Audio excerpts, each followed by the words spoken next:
On nous entend, hein? Ok.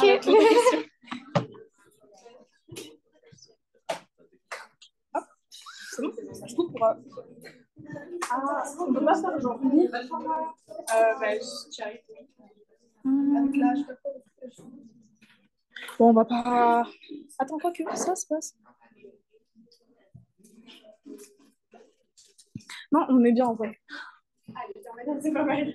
Du coup, bonsoir à tous et bienvenue pour cette deuxième format de chimie qui portera sur du coup l'oxydoréduction et la chimie organique. Donc, on va faire des rappels de cours ainsi que des QCM, 2 QCM d'oxydoréduction et 3 QCM de chimie organique pour essayer de voir un peu tous les chapitres. Du coup, les objectifs de la formation, voilà, on va prendre que des QCM tirés d'Anal pour essayer d'être le plus représentatif et de vous expliquer point par point comment résoudre ces QCM. Du coup, ouais, n'hésitez pas à poser des questions, parce que c'est fait pour ça. C'est plus sympa qu'en TD. C'est plus facile de poser vos questions. Donc, si vous avez la moindre question, hésitation, n'hésitez pas à nous le faire savoir. Du coup, on commence par l'oxydoréduction. En oxydoréduction, il y a plusieurs points clés de choses à savoir faire. Donc, déjà, savoir trouver un nombre d'oxydation, savoir équilibrer une équation et trouver de réduction d'une réaction. Du coup, on va commencer par le premier QCM. Du coup, il va se réafficher après. D'abord, on va faire quelques rappels de cours. Donc, normalement, vous savez à peu près ce que c'est un oxydant, un réducteur. Donc, un oxydant, c'est une espèce qui est susceptible de capter des électrons, alors qu'un réducteur, il sera plus susceptible de libérer des électrons au cours d'une réaction. Ensuite, pour savoir, quand vous avez deux couples oxydant-réducteur, quels sont les réactifs, vous allez toujours avoir, donc soit vous faites la règle du gamma, soit vous dites juste que ce sera toujours l'oxydant du couple le plus fort qui va réagir avec le réducteur du couple le plus faible. Donc, quand je dis le plus fort, le plus faible, c'est par rapport du coup au potentiel d'oxydoréduction. Donc, E, vous allez avoir E, et celui qui aura le E le plus fort, ce sera le couple oxydant. Du coup, on prendra l'oxydant qui est toujours à gauche euh, quand on l'écrit. Et le réducteur, du coup, ce sera celui de l'autre couple, donc celui qui a le E le plus faible. Et on aura du coup nos deux réactifs et les deux produits, ce sera le réducteur correspondant et l'oxydant correspondant. Du coup, voilà, ça c'est pour savoir quels sont les réactifs. Donc, pour ce QCM-là, on considère la réaction entre l'ion hypochlorite ClO et le peroxyde d'hydrogène H2O2 qui a lieu à 298 Kelvin et à pH égale 0. Les couples redox mis en jeu sont ClO-, Cl-, avec un E qui est égal à 1,73 et la deuxième, ce sera O2H2O2 avec un E0 qui est égal à 0,69. Quelqu'un pourrait me dire quel est le couple oxydant, quel est le couple réducteur? Oui. ClO-, Cl-, c'est l'oxydant. Oui, et du coup, l'autre, c'est le couple réducteur. Donc, je répète, si vous n'avez pas entendu, celui qui a le E le plus élevé, ce sera le couple oxydant. Donc, ce sera le couple dans lequel l'oxydant va réagir. Donc, dans l'autre couple, c'est le réducteur qui va réagir. Donc, quand on va écrire l'équation, avant même de commencer à l'équilibrer, on va écrire à gauche Cl- plus H2O2 donne Cl- plus O2. Et après, on équilibre en fonction des électrons, etc. Donc, ici, voilà. La première étape pour faire une équation d'oxydoréduction, c'est d'abord de faire les demi-équations. Donc d'abord, on va faire la demi-équation de ClO-, Cl-, puis la demi-équation de l'autre. Est-ce que... Ah ouais, non, on ne peut pas dessiner. Si. Et tu n'auras plus le truc. Partage. Non, tu n'auras plus le support de ça. Sinon, on peut essayer de faire une capture d'écran. Mais genre, Et genre, tu peux pas l'ouvrir dans ça. ton appli de... Non, je peux pas faire les deux. Je voulais essayer d'avoir les deux, mais ça marche pas. Du coup, si tu veux, ce qu'on peut faire, c'est qu'on peut mettre... Attends, on va essayer un truc. Genre mettre les deux sur le même écran? Ouais. Ok. Voilà. On va juste insérer l'autre. Ça, oui, ok. Du coup, est-ce que vous savez...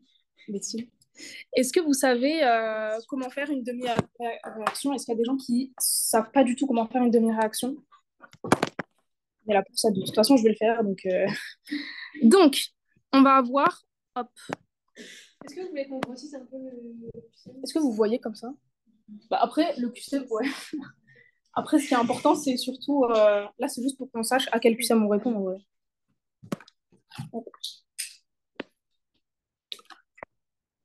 Je sais pas si c'est mieux. Bon, on va dire que vous l'avez tous travaillé, du coup, vous savez tous de quoi on parle. Alors, donc, on va avoir le premier couple, le couple oxydant, Cl-. Ah oui, zut, c'est bon. Cl-, Cl-. Du coup, ah ouais, du coup, j'ai rétréci, mais bon. Je vais écrire de cette façon. En fait, soit vous écrivez tout le temps, quand vous faites les demi-réactions, l'oxydant d'un côté et le réducteur de l'autre côté. Soit, moi, ce que j'aime bien faire, c'est mettre les réactifs d'un côté et les produits de l'autre. Du coup, ici, comme le réactif, c'est l'oxydant, on va mettre l'oxydant à gauche et le réducteur ici. Mais dans l'autre couple, on fera l'inverse pour que ce soit plus facile après de faire l'équation finale. Du coup, la première étape, là, qu'est-ce que vous feriez pour équilibrer la réaction déjà? Oui. Oui. D'abord, on va équilibrer. D'abord, enfin, si on a le même, on regarde si on a le même nombre d'atomes, l'atome central, oui. Ah non, mais j'allais dire, oui, on peut faire la technique avec les nombres d'oxydation, voir du coup quels sont le nombre d'électrons échangés, c'est une possibilité. Après, comme c'est déjà une méthode qui est expliquée dans le cours, après je pourrais faire les deux méthodes pour les deux couples. Là, c'est juste, on essaye d'équilibrer la matière. Donc, on a un ion chlorure, enfin, un atome de chlore, un atome de chlore. Donc, niveau atome de chlore, c'est bon. C'est vrai que là, il y a un oxygène qui n'est pas là. Donc, on va ajouter H2O pour équilibrer ça. Euh, du coup, on n'est pas obligé de mettre un H2O, mais bon. Le problème, c'est que du coup, on a ajouté des hydrogènes ici qu'on n'a pas là. Donc, dans le cours, le prof insiste, enfin, monsieur Fabien Letis, il insiste sur le fait d'utiliser des ions H3O+, parce que dans l'eau, on n'a pas des ions H+, mais bien des ions H3O+, quand vous avez l'eau qui se dissocie. Vous pouvez faire avec des ions H+, commencer avec des ions H+, puis à la fin, quand vous avez l'équation globale, ajouter, enfin, transformer ça en ion H3O+, assez facilement. Parce que je trouve que c'est plus facile de faire avec des ions H+, avec des ions H3O+, on peut facilement se perdre, parce qu'en fait, à chaque fois que vous allez vouloir équilibrer les hydrogènes, vous allez rajouter des oxygènes, etc. Donc, ici, je vais rajouter 2 H+, mais à la fin, il y aura des H3+. Du coup, comme on a rajouté deux charges positives d'un côté et que en fait c'était déjà il y avait déjà une charge négative, une charge négative. Bon là j'ai plus la place mais c'est en bas. On rajoute deux électrons ici. Donc là on a la demi-équation du premier couple, du coup le couple oxydant. Donc les charges on les équilibre vraiment à la toute fin, c'est la dernière étape. Ensuite le couple O2H2O2. Donc comme j'ai dit tout à l'heure, moi je mets à gauche les réactifs et à droite les produits. Du coup, je vais mettre H2O2 ici et ici O2. Mais c'est bien O2 l'oxydant. Donc là, on a le même nombre d'oxygène, c'est bon. Maintenant, pour les H+, on en a deux ici qu'on n'a pas ici. Du coup, on met ici deux H+, et deux électrons. Ici, on a de la chance parce que dans les deux demi-équations, on a deux électrons échangés à chaque fois. Si ça n'avait pas été le cas, on aurait dû multiplier la demi-équation qui contient pour avoir le même nombre, les deux demi-équations pour avoir le même nombre d'électrons échangés. Ça peut être source de piège et je crois même que c'est dans le QCM d'après. Donc, faut faire attention à ça, faut faire attention au nombre d'électrons échangés parce qu'en fait, vous n'allez pas avoir des électrons qui se baladent dans la nature. Vous allez forcément le nombre d'électrons qui est perdu par le réducteur qui sera capté par l'oxydant. Vous ne pouvez pas avoir des électrons qui se baladent. Donc, il faut que ce soit le même nombre d'électrons échangés dans les deux demi-équations. Ici, comme j'ai mis les deux réactifs Du même côté, pour écrire l'équation globale, après, c'est pas ce qu'on nous demandait pour l'item A, mais on va le faire quand même, parce que je trouve ça plus simple de faire d'abord les deux demi-équations, l'équation globale, et ensuite, quand on a toutes les infos, répondre au QCM. Donc, on va faire CL au moins, plus 2H plus, on met pas les électrons dans l'équation globale, donc je mets pas les électrons, H2O, H2O2, pardon, donne, ici CL moins, plus H2O, plus 2H+, donc on met pas les H+. Donc, on a l'équation finale ClO- plus H2O2 donne Cl- plus H2O. Et comment on fait pour revenir au diapo? Oui. En fait, quand nous faisons la équation, dans le fait qu'il donne H3 plus genre, c'est quoi exactement ici, quand on a l'équation globale, on n'a pas de H+ à la fin. Par exemple, bah là, on avait 2H+ ici, 2H+ ici, donc il ne nous en reste pas, ça ne nous pose même plus de problème. Mais si jamais on avait eu des H+ dans l'équation finale, donc par exemple, si on avait eu un H+ ici et 2H+ là, on aurait eu un H+ à la fin. Pour équilibrer, retrouver les ions H3+, oui, je réponds après. Pour retrouver les ions H3+, en fait, par exemple, je vais mettre une réaction avec des ions H+, et je sais pas, n'importe quelle molécule, une molécule X, une molécule. Du coup, pour passer d'ion H+ à ion H3+, on met plus H2O ici et plus H2O de l'autre côté aussi. Du coup, H+ et H2O, ça donne H3+, parce que du coup, 1, 2, 3, la charge au plus et l'oxygène. Du coup, on va bien se retrouver avec notre quelque chose, plus H3+, mais il ne faudra pas oublier de mettre H2O de l'autre côté. Parce que ce qu'on rajoute d'un côté, on le rajoute de l'autre côté. Mais ça, on va le revoir dans le QCM d'après, normalement. Donc, les deux écritures sont vraies parce que vous êtes tout le temps, enfin, vous êtes presque tout le temps dans un milieu aqueux, donc il y a une dissociation totale. Mais ne soyez pas étonnés, surtout que le professeur Létis prépare l'écriture H3 en plus. Oui, parce qu'en fait, dans les QCM qu'on va faire, là, c'est des QCM qui datent de PASSES, les corrections, vous avez des ions H+. Mais par contre, pour PASS, c'est avec des ions H3+. Donc, soyez pas surpris si vous voyez des ions H+, c'est pas faux, dans les QCM de PASSES, mais en PASS, c'est vraiment les ions H3+, qui demandent. Donc, item A, l'équilibre correspondant au couple redox, du coup la demi-équation du couple redox ClO-, Cl- et Cl- plus 2H+, plus 1 électron, plus égale Cl- plus... Ah oui, pardon, la question.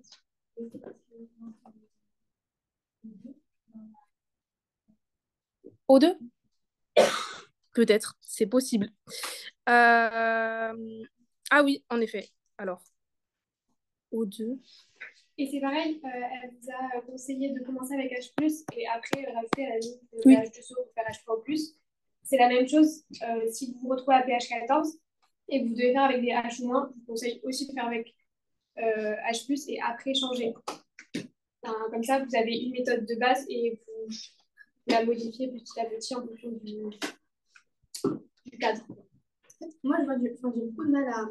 J'aime bien la H+, mais j'ai beaucoup de mal à mettre H3O+, parce qu'après, ça rajoute des O et tout, et après, c'est Oui. Comment on fait? Justement, en fait, genre, faut pas, dès le début, mettre des ions H3+. Il faut vraiment commencer avec les ions H+.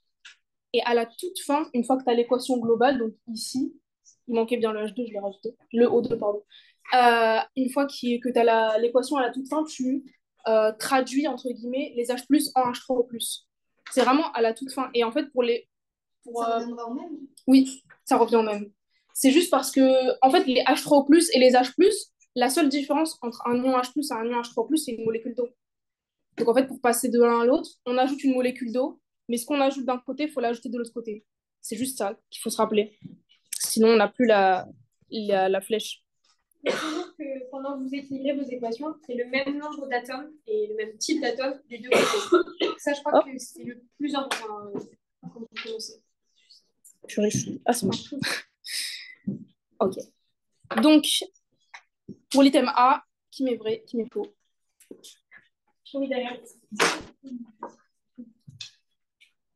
Oui, du coup, comme on l'a vu, c'est bien faux. On a vu qu'il y avait 2 électrons échangés, pas un. Après, pour le reste, c'est bon. Ensuite, la réaction globale s'accompagne d'un échange de 2 électrons.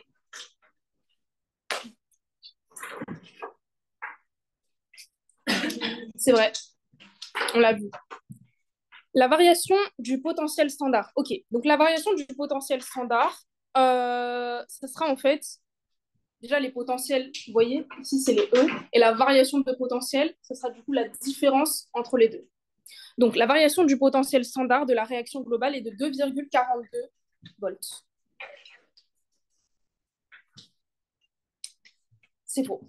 Parce qu'en fait, qu'est-ce qui est faux là? C'est pas une addition qu'on doit faire entre les deux potentiels, c'est bien une différence, une soustraction. Donc en fait, il faut vraiment se rappeler, on fait toujours le plus grand moins le plus petit et on trouve la différence entre les deux. Mais oui, il faut se rappeler, c'est pas une addition, c'est vraiment en fait la variation du potentiel standard. Du coup, ça sera une variation, c'est toujours une différence. Au cours de cette réaction, le peroxyde d'hydrogène est réduit. Donc là, bref, j'explique après. Mitigé. C'est faux. Ok. On va dire pourquoi. En fait, pour savoir si le peroxyde d'hydrogène est réduit, qu'est-ce qu'on regarde? Ouais. On regarde le nombre d'oxydation. Donc, ici, dans la réaction globale, on avait donc, le peroxyde d'hydrogène. Ah non, mais non. Oui, on peut regarder le nombre d'oxydation, mais en fait, le... Ouais, oui, c'est ça en fait. C'est juste ça. C'est juste qu'en fait, ici, quand on regarde dans les couples oxydoréducteurs, en vrai, on n'a même pas besoin de faire... Ça de... marche, hein. C'est juste la vie si tu fais ça. Ouais. C'est juste qu'en fait, j'avais pas...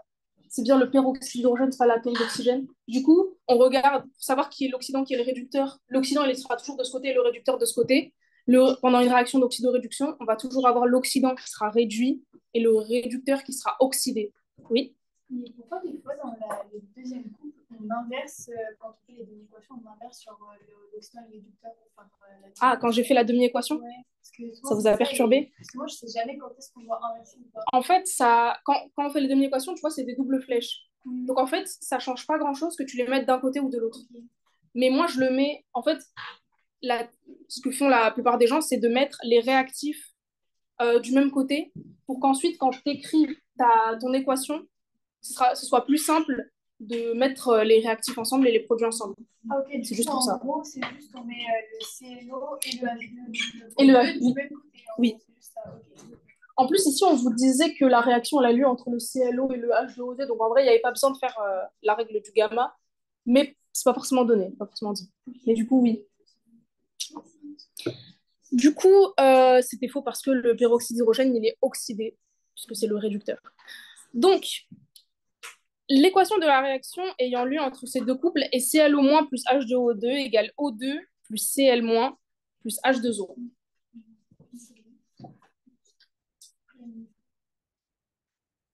Ouais, c'est vrai. Je crois que vous aimez faux.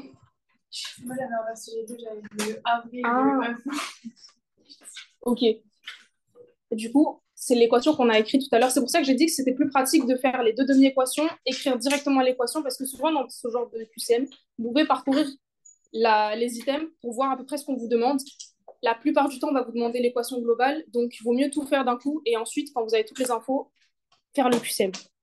Du coup, les items vrais, c'était le B et le E. Voilà. Est-ce qu'il y a des questions pour ce QCM?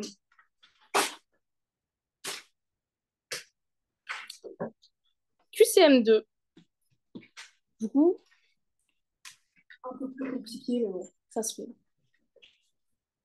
Alors, je vais d'abord faire le rappel de cours avant de lire l'énoncé. Donc, là, on va parler de la différence entre E0 et E' et E0'. Donc, déjà, est-ce que vous savez la différence entre les deux? Ok. Là, en fait, vous avez d'abord le potentiel standard et potentiel standard, E standard, oui, du coup c'est potentiel, standard biologique. Quand vous avez le prime, c'est biologique. La différence entre les deux, bon déjà, potentiel standard, quand vous avez le petit zéro, ça veut dire qu'on est dans les conditions standards. Donc les conditions standards, c'est que tous les réactifs sont à 1 mol par litre et qu'on est à pH égale 0. Conditions standards biologiques, bah, comme son nom l'indique, biologique, le pH égale à 7. Donc, ce sera ça la différence entre les deux.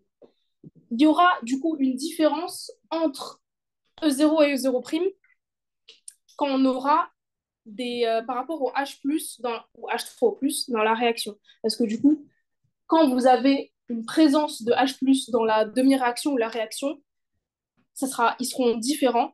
Si vous n'avez pas de H+, dans la demi-équation, comme par exemple, je sais pas, dans la première qu'on avait faite du QCM précédent, vous n'allez pas avoir de différence. Qu'on soit à pH 0 ou pH 7, vous n'aurez pas de différence entre le potentiel standard, alors qu'ici, oui. Et la relation entre les deux, ce sera cette formule-là, du coup, qu'il faut connaître. Du coup, potentiel standard biologique, je n'ai pas dit, mais c'est à 25 degrés. Mais en fait, cette réaction, enfin, cette formule, elle fonctionne que quand on est à 25 degrés. Dans la majorité des cas, on est à 25 degrés, mais il faut bien faire attention à ce qu'on vous donne dans l'énoncé. Du coup, ensuite, ça, je crois en plus qu'on l'avait vu dans le QCM d'avant, mais du coup, la différence de potentiel, c'est le potentiel de l'oxydant moins le potentiel du réducteur. Parce que du coup, une différence, on doit toujours faire le plus grand moins le plus petit. Enfin, pas de l'oxydant, pardon, du couple oxydant et du couple réducteur. Et forcément, le potentiel du couple oxydant sera plus grand que le potentiel du couple réducteur, c'est ce qu'on a expliqué. Oui. Par potentiel, enfin, du couple oxydant, c'est-à-dire, tu peux me donner un exemple sur le truc bah, sur le premier QCM, même sur celui-là, hein, ici, on a un potentiel, un autre potentiel. Quand je dis potentiel du couple oxydant, c'est le potentiel du couple dont l'oxydant sera le réactif. Oui. On spoil le QCM là, mais oui. Et pour les conditions standards, il y a aussi une pression de 1 atmosphère. Oui. Et les 25 degrés, c'est aussi vrai pour les conditions standards normales. C'est vrai. Des questions? Oui. Est-ce que tu peux dans la formule pH, c'est ici, en fait... Parce qu'en fait, je crois qu'on vous le donne, le pH. C'est pour ça que je ne l'ai pas mis. Oui, on peut faire ça. Mais vous n'avez pas de calculatrice, donc pour faire des logs, ça va être compliqué. Et... Enfin, quoique. Ici, ouais, c'est 7. Je ne sais pas si on fait 7,4 ou 7, mais c'est vrai qu'on vous le donne pas. Oula, j'ai spoil. Je sais plus. Non, non, on met 7. Ce sera 7. Je sais pas si on le dit ici. Du coup, non, oui, c'est vrai que ce sera ouais, ça sera 7. On va multiplier par 7 puisqu'on est dans les... Oui. Mais du coup, si c'est pas 25 degrés, on peut faire un calcul ou pas? En fait, dans le cours, vous avez vous donne pas cette formule directement. Vous avez toute une démonstration pour vous montrer comment on arrive à cette formule.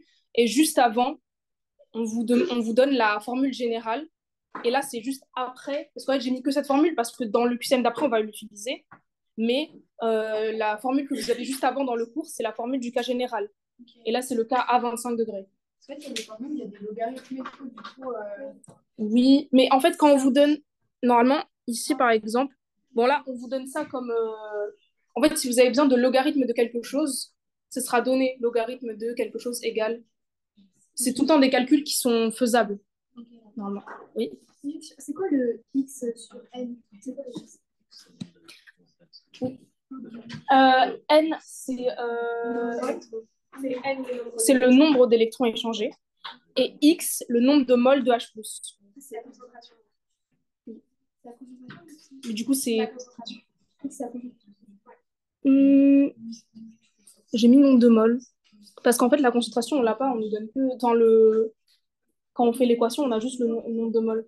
Genre, quand tu vas voir la réaction, si par exemple, tu vas avoir ton réactif plus de H+, X, ce sera 2. Ce sera le coefficient stoichiométrique. Plus de H+. Oui, par exemple. Si par exemple, il y a un 2 devant le H+, ouais. X, ce sera 2. C'est le nom de mol de H+. Donc, voilà, c'est ce que j'ai mis pour... Ça peut être aussi la concentration ou pas du tout? Ben, la plupart du temps, on ne va pas vous donner la concentration. Après, la concentration, dans les conditions standards, c'est 1, mais... En fait, c'est parce qu'on vous demande des activités. Donc, tu peux en sortir avec la concentration ou avec le nombre de moles. Ah, ok. Ok. Dans les membranes mitochondriales, le cytochrome C oxydase catalyse le transfert d'électrons entre l'oxygène dissous et le cytochrome C, qui est une protéine héminique, site Fe. Du coup, on a le premier couple O2H2O. Quoique, c'est pas O2. Oui. Ça a été modifié, mais... Mais pourquoi? Oui, c'est H2O.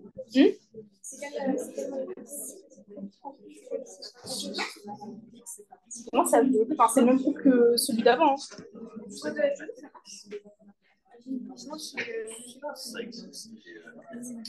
Ah ouais. Je pense que c'est H plus H2O et H2O. Je cherche ça.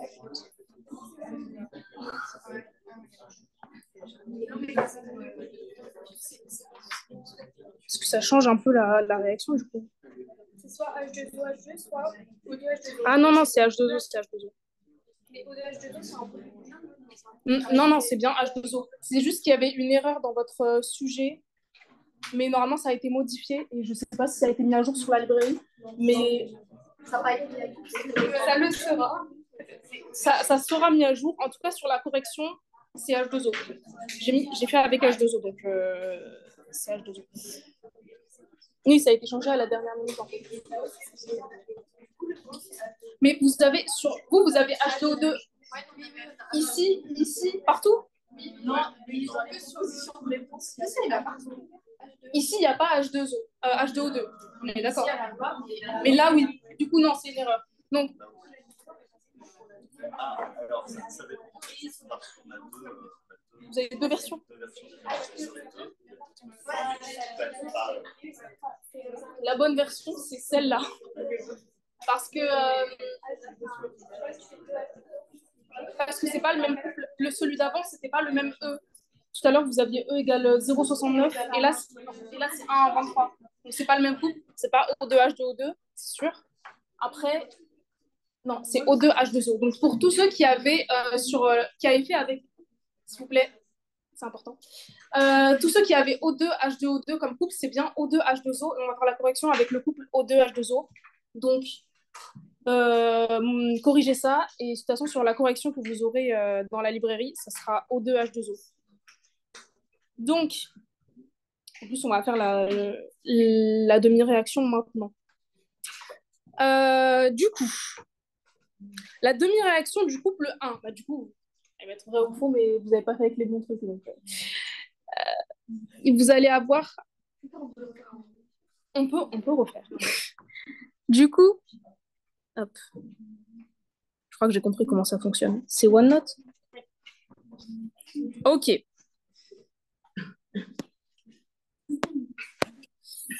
Il n'y aura pas le... Oui. Le nombre d'oxydation, je ne sais pas comment on l'utilise quand on a une oxydoréduction. En fait, j'ai du mal à comprendre comment tu sais le nombre d'oxydation quand on a une oxydoréduction. Je ne sais pas si on peut ça. Le nombre d'oxydation, ça peut être ça. Si vous n'avez ni potentiel d'action, ni oxygène qui réagit avec moi, vous pouvez le trouver avec le nombre d'oxydation. Et ça peut vous aider aussi à vous rendre compte si vous n'êtes pas trouvé dans votre réaction. Comment on fait? Tu fais, tu sais, hydrogène, c'est moins 1. Oui, en fait, il y a certains nombres d'oxydation qu'il faut connaître. Et à partir de ces nombres d'oxydation, tu peux déduire les autres. Par exemple, dans... Après... des carbones ou des azotes. Magnésium, chrome. Le fer. Si.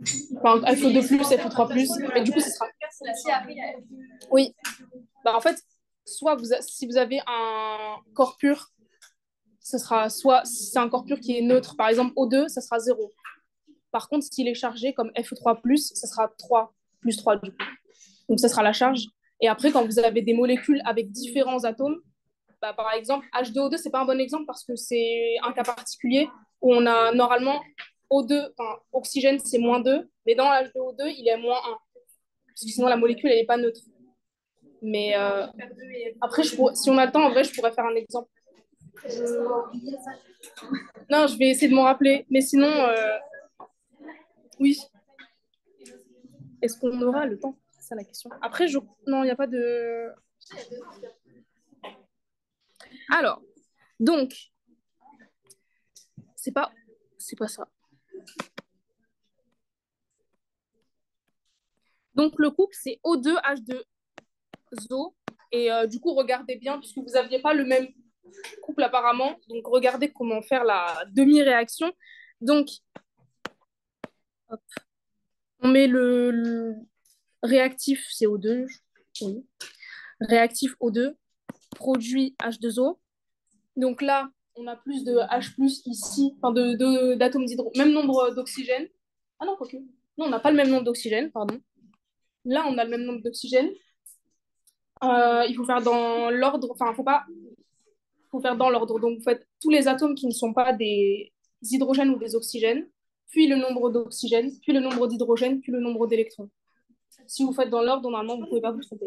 Vous faites le nombre d'atomes, sauf H et O, puis équilibrer le nombre d'oxygène, nombre de O, puis nombre de H, puis nombre d'électrons, pour équilibrer les charges. Donc, ici, on a le même nombre d'oxygène, c'est bon. Maintenant, pour les H+, on en met 4 ici pour équilibrer le nombre d'hydrogène. Et à chaque fois, je fais ça. Voilà, ce sera plus propre. Et du coup, ici, 4 charges positives, 0, donc pour équilibrer 4 électrons. Et c'est bien ce qu'on trouve dans le premier item. Voilà, je vous ai pas laissé le temps de répondre. C'est vrai. Est-ce qu'on aura besoin de la deuxième? Bah, du coup, tant qu'à faire.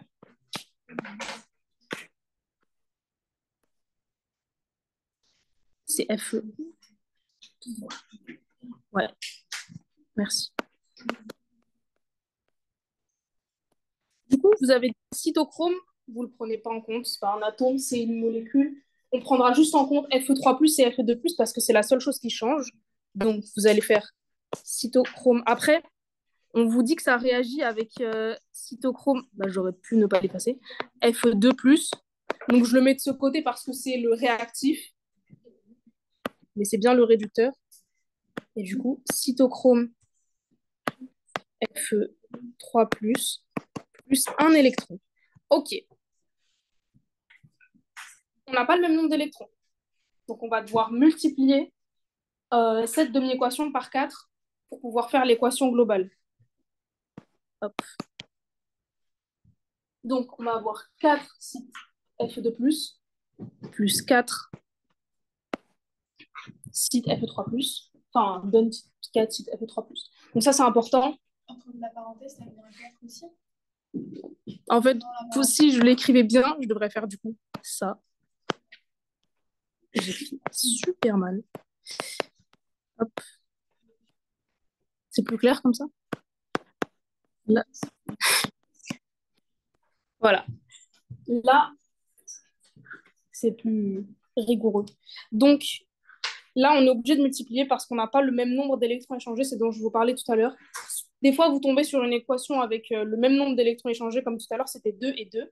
Quand vous n'avez pas le même nombre, il ne faut pas oublier de multiplier, sinon vous n'allez pas avoir la bonne équation globale. Donc, on peut passer au QCM normalement. Hop. Du coup, pour l'item A, c'était bien vrai, c'est ce qu'on a écrit tout à l'heure. Pour le couple O2H2O, la relation entre le potentiel standard E1 et le potentiel standard biologique est potentiel standard biologique égale potentiel standard moins E 0,06 fois 7. Donc, oui, mettez vrai ou faux. Normalement, là, c'est...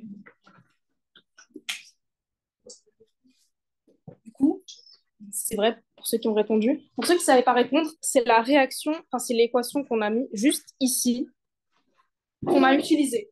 Donc, ici, quand on a écrit l'équation globale, donc en fait, pour faire ça, hop, ici, on nous parle de O2H2O, on nous parle que du couple O2H2O, c'est pour ça qu'ici, j'ai mis, entre parenthèses, réaction ou demi-réaction, parce que ça marche pour une... Oui, là, du coup, c'est plus pour les demi-réactions. Donc, ici, moins 0,06 x sur N. Donc, si on écrit la demi-réaction qu'on a écrite tout à l'heure, on avait 4, elle est juste au-dessus du coup, on a 4 H+, et 4 électrons. Donc, si on fait x sur N, donc nombre de moles de H+, sur nombre de moles d'électrons, on va avoir 4 sur 4, et ça va faire 1. C'est pour ça que, en fait, ça s'annule, enfin, cette partie-là, du coup, le pH, c'est 7. X sur N égale à 1, donc on ne l'écrit pas. Et 0,06 reste 0,06. C'est bon? Des questions? Et c'est pourquoi c'est passé? Parce que ici, dans la formule, on avait le pH, et le pH égale à 7 parce qu'on est dans les conditions standards biologiques. Oui? C'est quoi les valeurs de X et N? Oui. En fait, ici, si tu prends ta demi-équation, X, c'est le nombre de moles de H+ échangés, et N, c'est le nombre de moles d'électrons échangés. Du coup, tu vas faire 4 sur 4, x égale 4 et n égale 4. Du coup, ça va donner 1 et on ne le verra pas dans la relation. Du coup, c'était vrai aussi. Et on le voit en fait. Du coup, c'est pour le couple site Fe3+, site Fe2+, la valeur du potentiel standard biologique est la même que celle du potentiel standard. Ouais, faux.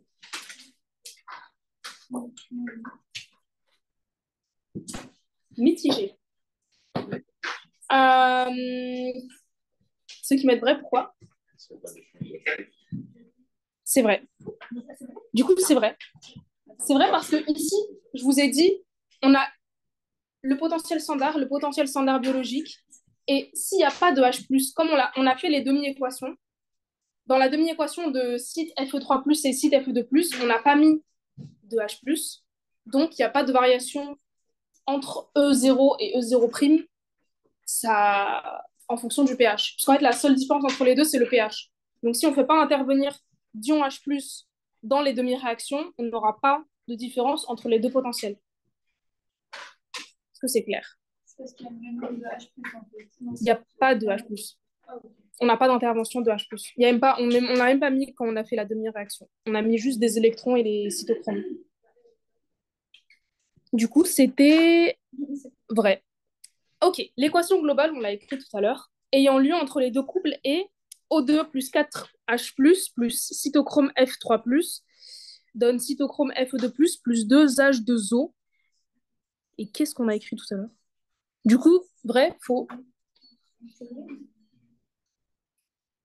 Ah, mais non, je n'ai pas écrit la réaction globale tout à l'heure. Ah, c'est bon. C'est bon, c'est bon. Du coup, qu'est-ce qui ne va pas dans cette équation? Oui? C'est pas les bonnes choses sur la ensemble, il n'y a pas les coefficients. Alors... Ah oui, c'est vrai. Du coup, il y a double piège. Il n'y a pas un seul piège. En fait, ici, déjà, on fait réagir... Est-ce que ça va pas juste une faute de frappe? On fait réagir les oxydants ensemble. Donc déjà, ça va pas. Mais ce qu'il fallait voir aussi, c'était que quand on a fait les demi-équations, on a mis 4 devant cytochrome Fe3+, et 4 devant cytochrome Fe2+, parce qu'on n'avait qu'un seul électron échangé. Et pour pouvoir faire l'équation globale, on avait besoin d'avoir le même nombre d'électrons échangés. Donc le piège avec les deux là, je ne suis pas sûre que ce soit très pertinent. Par contre, les coefficients stoichiométriques, oui, ça, il faut faire attention. Oui. Si on transforme les H+, en H2+, du coup, on a 6 H2 de l'autre côté. C'est ça, exactement. Du coup, oui, là, avant, il écrivait comme ça avec les H+, mais enfin, je ne sais même pas si c'était le même prof. Mais en fait, en passe, quand vous faites les annales, etc., vous voyez bien que c'est avec les H3+. Donc, il faudra mettre le nombre de H2O en conséquence. Et oui, c'est bien 6. Du coup, là, on aurait marqué 4 H. On aurait marqué 4 H3+, plus 6 H2O. Ah, ok. pas oublier de mettre le nombre d'eau de l'autre côté aussi.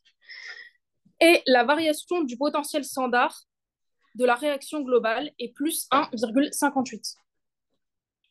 Là, normalement, vous devez tous répondre.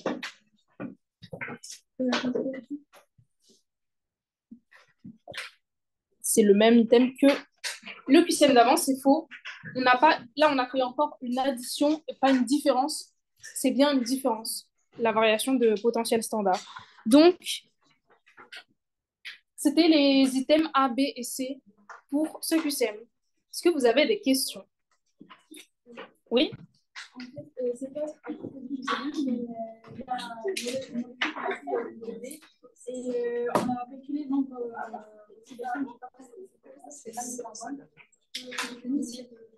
pour les nombres d'oxydation, c'est vrai qu'on n'a pas fait de QCM sur ça et c'est dommage, mais je peux faire une molécule vite fait. Tu as la molécule que vous avez fait? C'est laquelle? C'est H2C. H2C? Après, liaison, c'est H2. CH2. Deux liaisons comme ça et de O et en bas. Quoi? Deux liaisons. Comme ça? Et de O et en bas. Ah! C'est un épo. C'est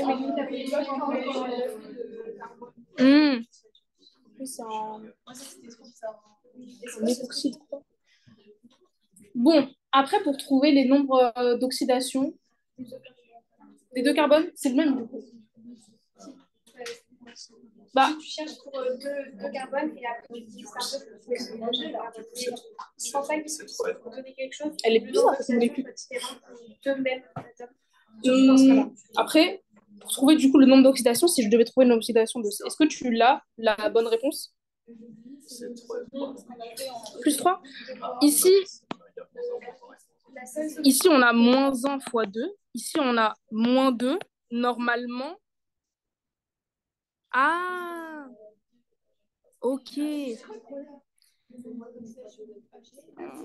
Sauf que du coup, c'est partagé entre les deux. Ici, c'est moins 1 fois 2. Donc, il est...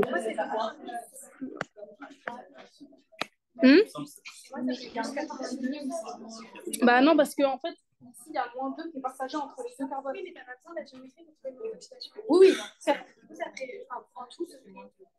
Pour moi, il fait 2 et ça fait 2 2 plus 2 4. Bah, là, non, pardon, 1. Oui, moi aussi, pour moi, c'est 1. Parce que du coup, ici, il est plus... Ouais. Enfin, en plus, c'est les mêmes. Après, il est sorti vraiment la molécule. Je suis sûre que c'était 3. Je suis sûre que c'était 3.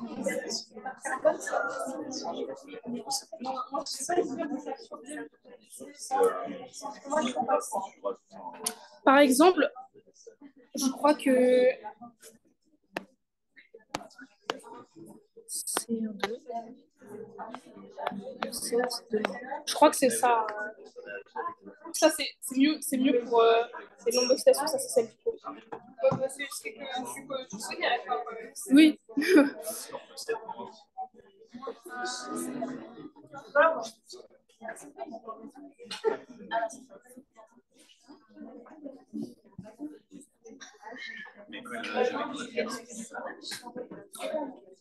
Ok, donc du coup, pour cette molécule-là, je sais pas. Si vous voulez, on va faire un mini rappel sur les nombres d'oxydation avec la molécule de CR2O7 de moins.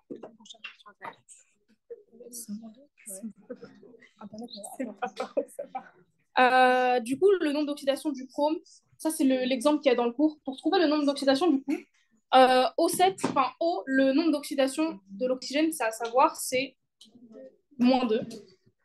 Donc, vous allez avoir moins 2 fois 7, moins 14. Donc, CR2 va devoir compenser. Hop.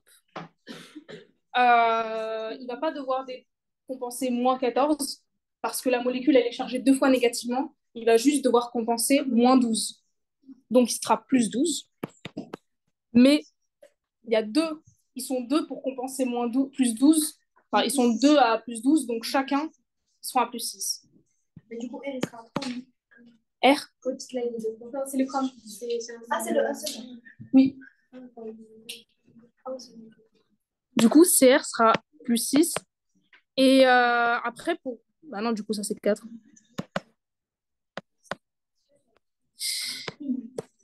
Après, pour ce qui est des carbones, c'est exactement la même chose. Par exemple, si vous avez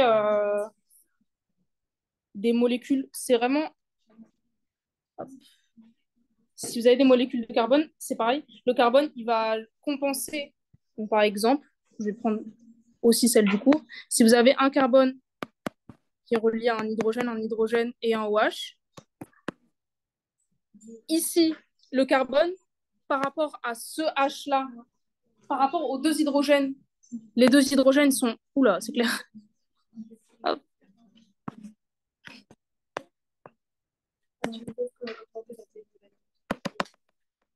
Oui, je pense. Plus 1, plus 1. Donc, par rapport à ces deux hydrogènes, le carbone sera plus 2. Et par rapport à l'OH, donc, il sera aussi plus 1, celui-là. Et ici, il sera... Bon. Il sera moins 2. Oui. Du coup, il ne va pas devoir compenser moins 2, il va juste devoir compenser moins 1. Parce qu'au global, OH est moins 1. Donc, il sera plus 1 par rapport... Non, moins 1, pardon. Mais attends, mais... Non, je me suis trompée ici. Hop. Non, non, c'est pas avec la géométrie. Là, bah, là c'est l'exemple du cours.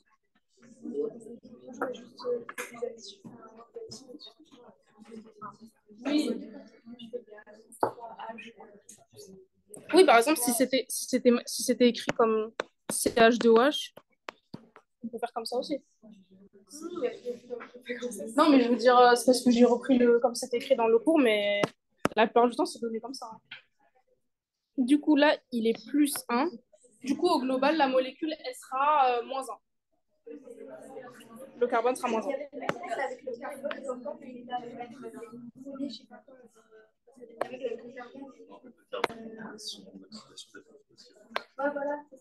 Bah oui, c'est ça.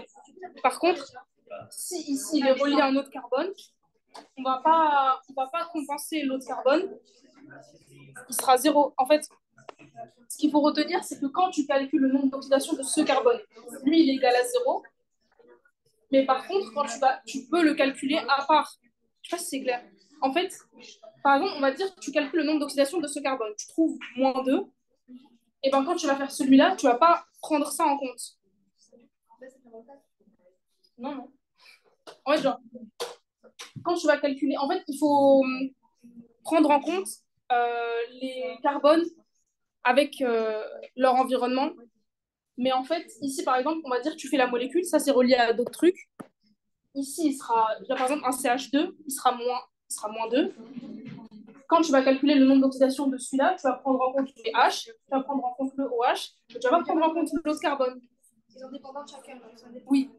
Ah, je veux dire que ce carbone-là, il va prendre un nombre d'oxydation, je vais annuler tout le reste. Oui, ça va. On va prendre en compte son environnement, sauf les autres carbones. Sinon, ce serait trop compliqué si on devait calculer par rapport à chaque carbone. On fait juste par rapport aux hydrogènes et aux oxygènes. Oui. Mais des fois, dans ces substituants, il y a aussi des carbones. C'est juste qu'on ne compte pas les carbones. Et du coup, dans ce cas-ci, s'il y avait un autre carbone, par exemple, là, juste en dessous de... Là Oui, là. Ou là, on compte pas. Non.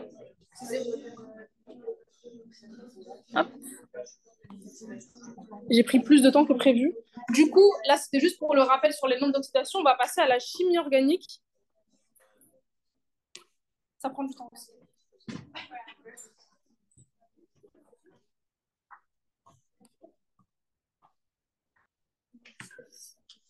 Ne vous inquiétez pas, on va finir à temps. On va être réactif. Donc, la chimie orga, c'est souvent on aime ou on n'aime pas. Là, j'espère que vous avez tous aimé. Super. Non, c'est bien. Mais quand on capte le truc, ça devient bien. Ne vous inquiétez pas. Donc, là, on va parler de nomenclature, stéréoisomérie, de projection Newman, Fisher et Cram, d'isomérie, de chiralité, RS, d'énantiomérie, de diastéréoisomérie et d'isomérie géométrique. Donc, voilà le ProQCM. On va commencer par des rappels de cours, comme précédemment. J'espère que vous arrivez tous bien à lire RS, sinon, c'est pas grave, on va réexpliquer. La chose la plus importante, c'est, à mon sens, de classer quand vous repérez un carbone asymétrique, donc avec 4 substituants différents, vous devez les classer. Donc là, c'est ce qui a été fait avec O, N, C et H. Et ensuite, vous devez orienter votre regard pour que le 4e substituant, donc le dernier, soit derrière ou le plus loin de vous. Comme ça, vous n'avez pas de problème. Et vous vous tournez, vous faites 1, 2, 3, hop, super, sens horaire R, sens anti-horaire S. Attention, du coup, si vous avez votre dernier substituant, souvent un H en avant, bah, vous inverserez. Ce qui est R devient S et ce qui est S devient R. Ensuite, sur l'isomérie. Je vous conseille de garder en tête ce petit schéma, quitte à vous le faire le jour de l'examen. Est-ce que tu peux nous l'expliquer ça, je comprends rien. Ok. Donc déjà, quand on parle d'énantiomère et diastéréoisomère, il faut plus d'un carbone asymétrique. Sinon, c'est toujours des diastéréoisomères. Énantiomère, c'est quand il y a un seul des 2 carbones asymétriques qui change de sens de rotation, de configuration. Et c'est pour ça que, vous voyez, énantiomère, tout change. C'est pour ça qu'il n'y en a que 2 possibles. Alors qu'après, si vous le faites dans un carré, vous pouvez relier tout et vous rendre compte de combien il peut y en avoir. Donc là, il y en a 4 possibles. Alors, si on te donne 2 molécules. Tu en as une, elle est RS et l'autre, elle est RR. On va te demander si elle est diastéréoisomère ou énantiomère.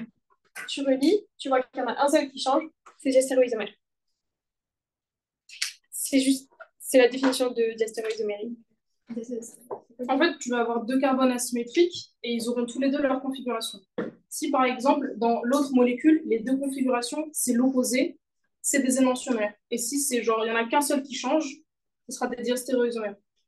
Donc, si tu pars de SS puis RR, ce sera des énantiomères, parce qu'on change tout.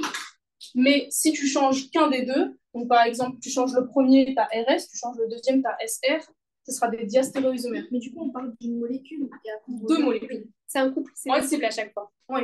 En fait, on dit 2 molécules sont énantiomères entre elles ou sont diastéréoisomères entre elles. Une molécule, elle peut pas être énantiomère toute seule.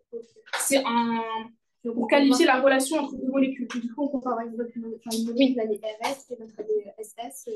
On regarde. C'est ça. Ce serait RS, SR, ce serait diastéréoisomère. C'est ça.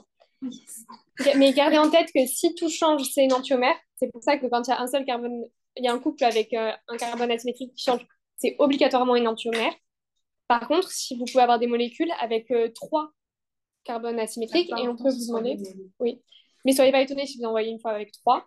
Et s'il y en a 2 qui changent sur 3, ça reste diastéréoisomère parce que tout ne change pas. Et si c'est 3 sur 3, ça reste énantiomère. Toujours que tout change. Oui, tout change, énantiomère. Il faut que tout change. S'il y a un seul carbone asymétrique, c'est forcément énantiomère. C'est ça, Oui, tout le temps. parce que forcément, si on change sa configuration. C'est pas diastéréoisomère. Non, diastéréoisomère, tout Parce change. que, au début, tu as dit diastéréoisomère pour s'il y a un carbone asymétrique, mais je pense que tu voulais dire énantiomère. Est-ce que tu as noté? C'est un seul des carbones qui change de configuration énantiomère. Si ça n'en a qu'un seul, oui. C'est Oui. énantiomère, tout change. Ah non, s'il y en a 2, il faut que les 2 changent pour que ce soit des énantiomères. Oui. Ah, vas-y. Et en gros, juste énantiomère, c'est comme si c'était une image dans un miroir. Du coup, tu vois tes mains dans un miroir, et bien tout change en fait. J'ai vu ça un peu, mais j'ai pas vu. Non, Mais je en comprends. gros, c'est juste ça. Dans un miroir, ta tête, tu vois dans un miroir, elle est à l'envers. Et ben, Cette c'est définition est exactement horrible, je ça. trouve. Genre, en fait, ce qui est à gauche va à droite, et ce qui est à droite va à gauche. Ça, c'est énantiomère. Genre, quand si tu as modifié les S et que l'autre, elle est R, c'est inversé. C'est pas pareil. Je sais pas si c'est En fait, tout change, c'est énantiomère. Si tout ne change pas, c'est diastéréoisomère. 45. Mais elles ont raison, c'est la vraie définition avec le miroir. C'est clair pour tout le monde, les diastéréoisomères et les énantiomères? Super. N'hésitez pas à répondre, surtout. Personne n'a vu, tout le monde l'avait préparé, tout le monde le savait. Donc, Voilà. alors, Donc là, chaque molécule, on va faire leur configuration R et S. Et ensuite, on va pouvoir voir si c'est des molécules, si c'est des diastéréoisomères ou des émotions. Mais du coup, question, juste ça. Enfin, ce qu'il y a à l'intérieur, quand c'est un diagonale dans le rectangle, c'est quoi? c'est dias. Ah oui, Il y a que quand ça passe de RR, SS et RS, SR. Ouais. Ok, c'est...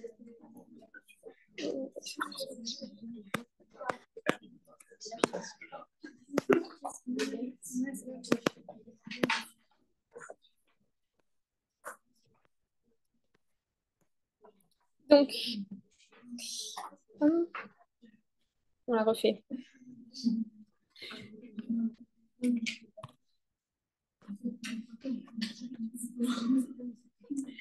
C'est pas grave s'il n'y a pas les systèmes. Ouais, mais alors moi, ça m'arrange un peu sur le système.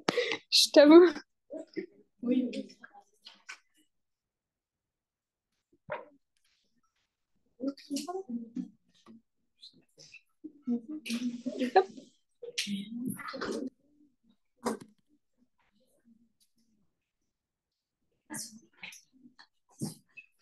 Ok. Donc, dans ce type de QCM, je vous conseille de balayer les questions. Vous voyez qu'on vous demande surtout les configurations. Vous faites des configurations de tout le monde et après vous répondez. Surtout si vous êtes à l'aise. Ça arrive. C'est le truc avec le dernier substituant en arrière et tu tournes. On va faire. On va faire. Surtout que ça peut embêter les étudiants, les différentes projections. Mais maintenant, ça aura plus secret pour vous. Mais est-ce que du coup, tu penses faire passer de Newman en Fisher ou faire directement? Non, moi je donne des techniques. Enfin, je fais avec des techniques. Directement sur Newman? Ouais. Moi aussi, mais c'est pas... Bon, je vais vous montrer un truc, vous allez me dire si ça vous correspond ou pas. Donc, pour la molécule 1, déjà, vous comprenez ça.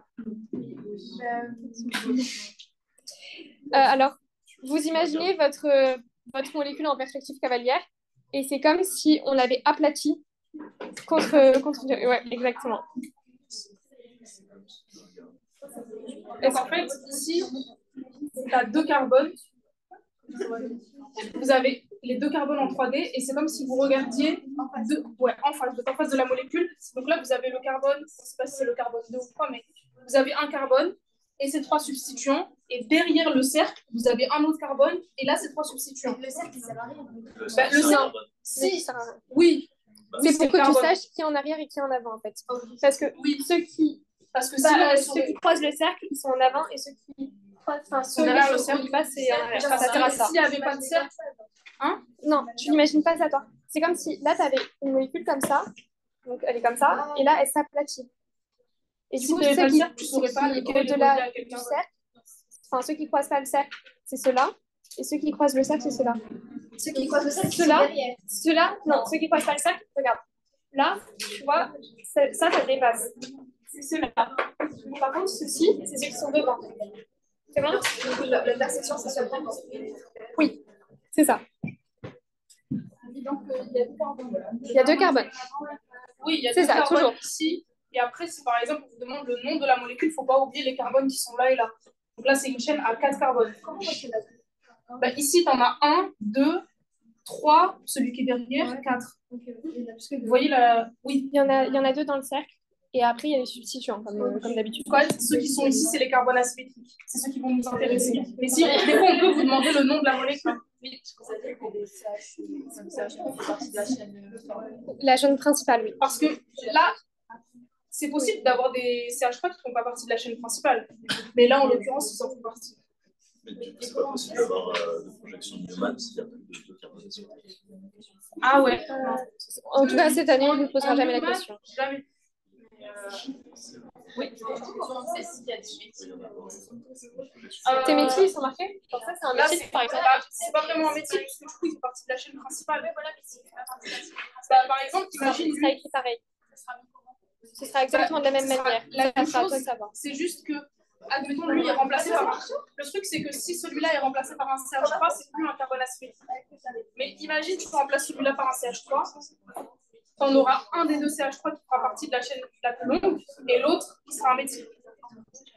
Parce qu'il ne fait pas partie de la chaîne carbonée la plus longue. Ce sera un substitut. Pas forcément. Ils auraient pu être ici et ici, par exemple. C'est juste à vous de... Enfin, ça, vous reliez les carbones que vous voyez pour essayer de faire la plus grande ligne, quoi.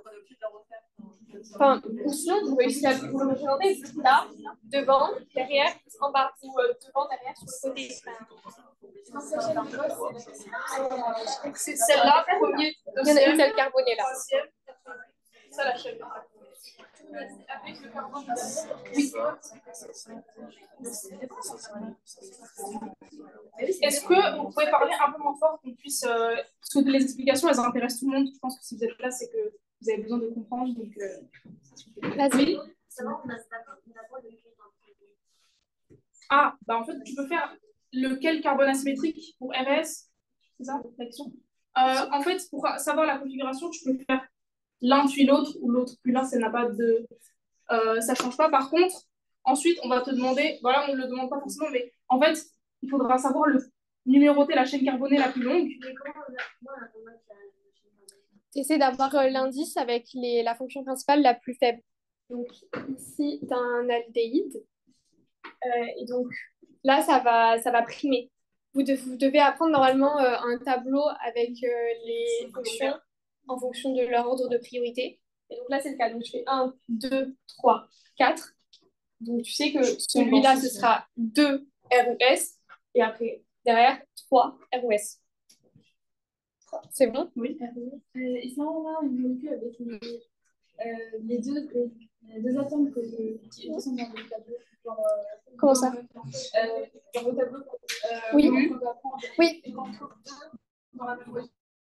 Mais justement, c'est à ça que sert la priorité. Il y en aura une, ce sera une fonction principale. Donc, ça va donner, par exemple, un COH, ça va donner le nom de ta molécule, ce sera un acide OIC, carboxylique, OIC à la fin. Et si tu as un alcool en plus, ce sera pas une molécule ol, ce sera hydroxy, acide hydroxy-OIC. Tu vois ce que je veux dire? Oui, ça deviendra le suffix. C'est des molécules qui ne sont pas prioritaires. Celles qui sont en suffixe, c'est les molécules prioritaires. La fonction, pardon. Oui. Oui. Mais justement, je viens d'en faire pas. Du coup, pour la configuration, soit on regarde directement sur la Newman, soit on passe en Fischer pour regarder la configuration. Tu passes en Fischer? Oui, on peut passer de. Comment on peut passer en Fischer? On va faire les deux de toute façon. Enfin, je pourrais faire la deuxième technique.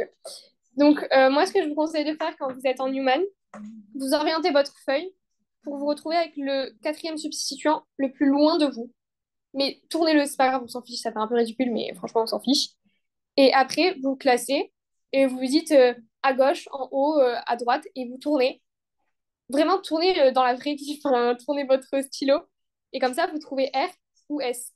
Et quand vous orientez votre feuille, vous n'avez pas de problème de « Ah, mais le 4e substituant était en avant, donc il faut que je change. » Non, ça marche tout le temps. Donc là, par exemple, vous orientez votre feuille pour que le H du carbone 2 soit devant vous. Et vous faites comme ça. Mais là, il y en a deux. Non, on regarde du H celle-là devant. On regarde pour ce carbone d'abord. Donc, on fait comme si ça et ça... Enfin, on ne peut pas comme ça n'existait pas. C'est derrière, on s'en fiche. Là, on regarde la face de devant. C'est comme si c'était comme ça et comme ça. C'était comment? C'est comme, tu te souviens, on avait dit que c'était une molécule cavalière qui avait été aplatie. Mais dans ta tête, tu peux la désaplatir comme ça et tu t'occupes du plateau du dessus. Oui. Mais ça existe. Oui. Mais juste, tu te considères que c'est le truc d'en bas. Ouais. Et comment tu fais avec le H? Mais le H, tu t'orientes. Moi, ce que je faisais, c'est que je mettais genre... Est-ce que tu as ta feuille là? Et là, par exemple, tu vas dire oui, le plus loin, ah non, pardon. Pardon, si vous avez. Enfin, le 4e substituant, vous le mettez loin, le plus loin possible. Celui-là, vous vous positionnez ici. Vous mettez votre feuille pour que ça soit loin. C'est bon? Et donc, oui.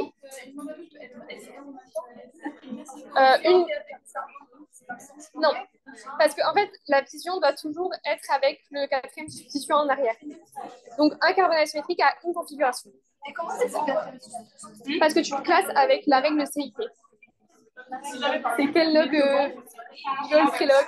Enfin, tu classes avec le nombre, avec le numéro atomique. Là, tout à l'heure, par exemple, c'était le O gagne face au N, gagne face au C, gagne face au H. Du coup, oui. Mais si vous voulez, on va faire l'exemple pour cette molécule. Donc, on va avoir 4 substituants pour ce carbone asymétrique. On va avoir CHO, la fonction aldéhyde. On va avoir la fonction hydroxy. On va avoir un hydrogène et on va avoir le carbone qui est derrière. Un carbone asymétrique a toujours 4 substituants. Et puisqu'il est asymétrique par définition, ils sont tous différents. Donc, la première étape, du coup, c'est de les numéroter. Donc, on classe le OH gagne face au COOH parce que d'où une 2 li. Quoi? C'est pas COH. C'est Là, c'est si. COH. Si, parce que justement, c'est ce que j'allais y venir. Quand vous cherchez, donc là, vous êtes comme ça. Okay. Vous comptez 2 fois le O. C'est un atome par liaison quand vous devez raisonner en ordre de priorité. Donc là, c'est le deuxième. Par exemple, si tu te retrouves avec un C qui est lié avec un OH, ça comptera pour un seul O. Mais par contre, là, tu as une double liaison, donc tu comptes le O 2 fois pour pouvoir établir la priorité. Il gagnerait face à un hydroxyle, alors qu'en soi, on pourrait dire que c'est le même nombre d'atomes, tu vois. C'est là où ça a entendu l'acide carboxylique et contraire, c'est ici? Non. Acide carboxylique, bah, le fait que ce soit prioritaire. Non, ça c'est juste pour nommer la molécule. Nomenclature. Ici, on regarde d'abord, en fait, c'est comme quand on fait par ordre alphabétique. On regarde d'abord l'atome auquel il est directement lié, puis on regarde l'atome d'après, puis on regarde celui encore après s'ils sont pareils. Là, par exemple, on regarde entre tout ça, le prioritaire, on regarde l'atome auquel il est directement lié. Là, il est lié à un oxygène, donc il gagne.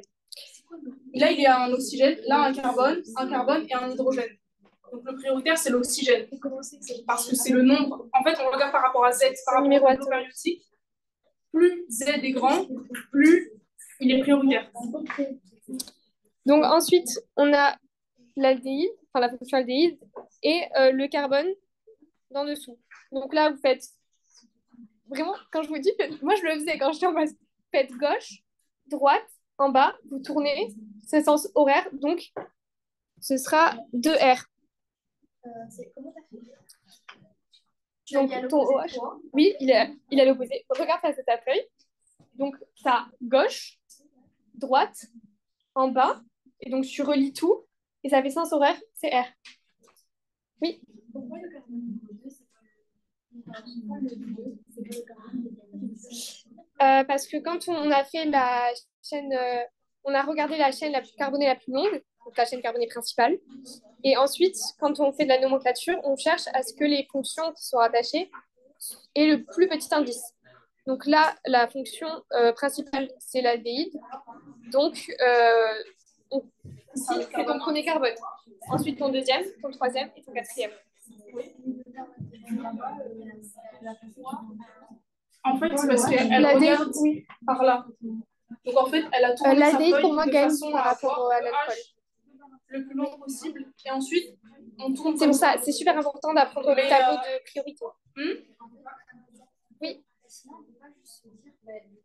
on fait dans le sens S, oui, mais attends, je t'ai pas entendu. Vas-y. Dans le sens S, de 1 à 10, et que vu qu'il y a le H en avant, mais en dessous dans le sens. Tu peux essayer, mais moi je vous conseille vraiment pas de faire ça. Enfin là, vous avez une astuce pour tout le temps enlever le cas de on enlève, enfin on doit changer ou pas. Donc vraiment limiter le risque d'erreur possible et tournez votre feuille. Oui. Ok. Donc, tu commences par te orienter ta feuille pour avoir le quatrième substituant le plus en arrière. Tu tries les 3 autres par ordre de... Enfin, par numéro atomique décroissant. Et donc, après, tu les pointes et tu les relis. Et en fonction du sens dans lequel tu tournes, tu vas décider si c'est R ou S. Donc là, en l'occurrence, c'est sens horaire, gauche, droite, en bas. Et du coup, c'est... Oui. Ok, donc là, quand tu regardes au-dessus, tu tries comment? Vas-y, fais-moi. Est-ce que tu as le même classement que là ou pas? Oui. Ok, donc tu fais OH, là, et derrière. Et quand tu tournes, tu arrives à un certain horaire ou pas? Oui, parce que je fais 1, 2, 3, 4. Non. Non, alors, ok. Quand vous tournez, le quatrième substituant, il ne rentre pas en compte. Il rentre, vous reliez que les 1, 2, 3. Ben, je sais pas, mais là, tu fais gauche, OH, ouais. 2, il est à la même hauteur que le OH. Oui, en bas. Parce que là, on est sur le carbone du dessus. C'est pour ça, essayez de vous représenter ça comme deux plaques. Vous avez gauche, droite et en bas, du coup. Oui, il est tout en bas, le carbone 3. C'est bon ou il y a d'autres questions? Oui.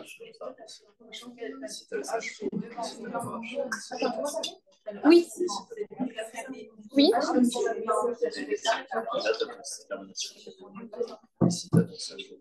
Donc là, le quatrième substituant, il te sert à t'orienter.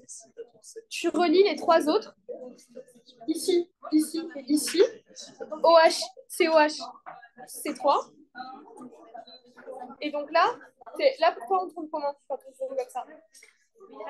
Ok. Attends. Après, oui.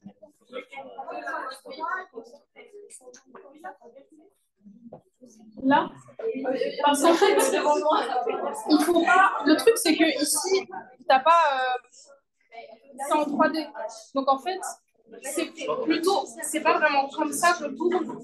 C'est genre, ouais.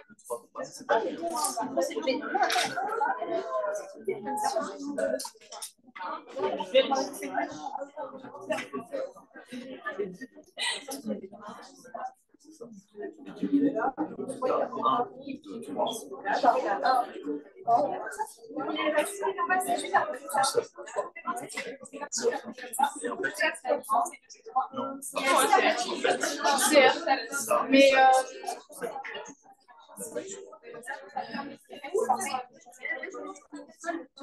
ici, en fait, ici, c'est pas le carbone qui est là, c'est le carbone qui est derrière.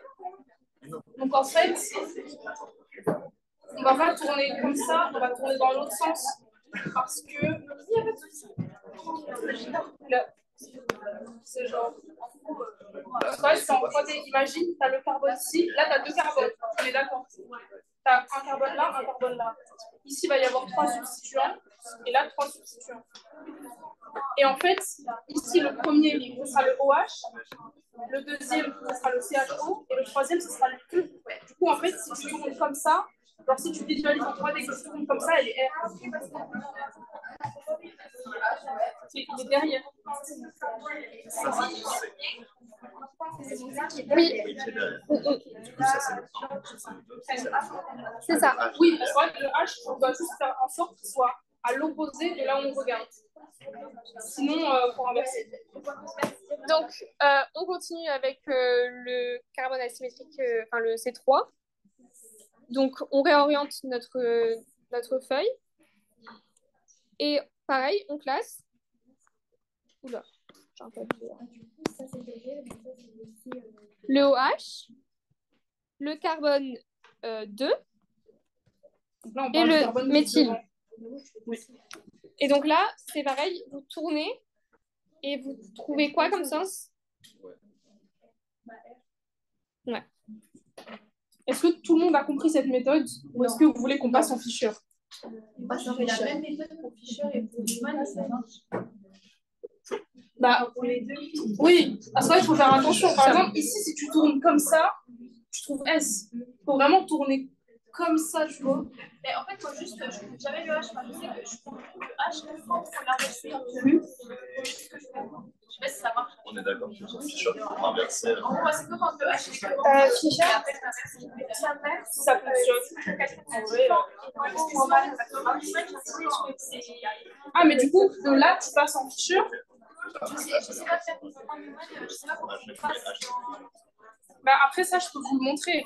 Mais oui, du coup, en Fischer, on inverse tout le temps parce que on inverse que si le H est enfin, si le plus petit est à l'horizontale, si le plus petit est à la verticale, ce qui arrive pratiquement jamais, mais s'il est à la verticale, il sera derrière. S'il est à l'horizontale, il sera devant. Après, vous devez apprendre à lire avec toutes les projections, parce que, enfin, sauf si vous arrivez à la... Tu trouves ça plus simple? Si tu arrives, non, mais si tu arrives sans te tromper, c'est super. Est-ce que vous voulez qu'on explique du coup comment passer de ça à ça? Oui. Ou bien, du coup, par contre, comme on aura expliqué la méthode, on va vous donner les configurations. Oui, je vois pas le sens. Et justement, en fait, soit vous arrivez à voir et ça va vous passer, vous restez en Newman, soit vous n'arrivez pas à voir et vous passez en Fisher et c'est plus facile de voir les configurations.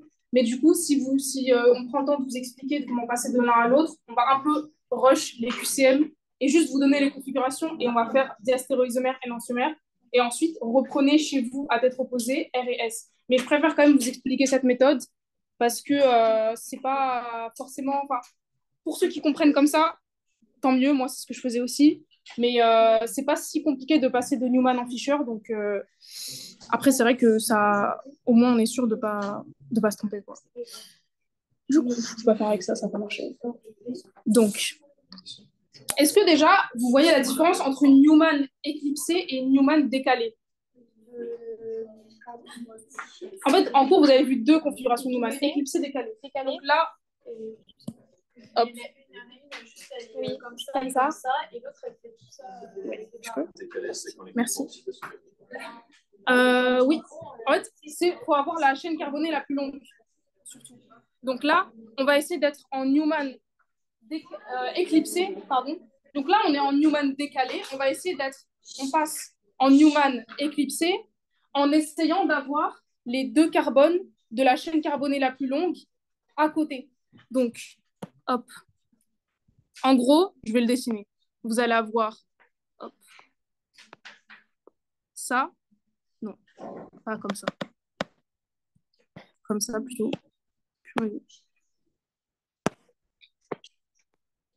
Là, c'est les trois substituants du carbone qui est devant.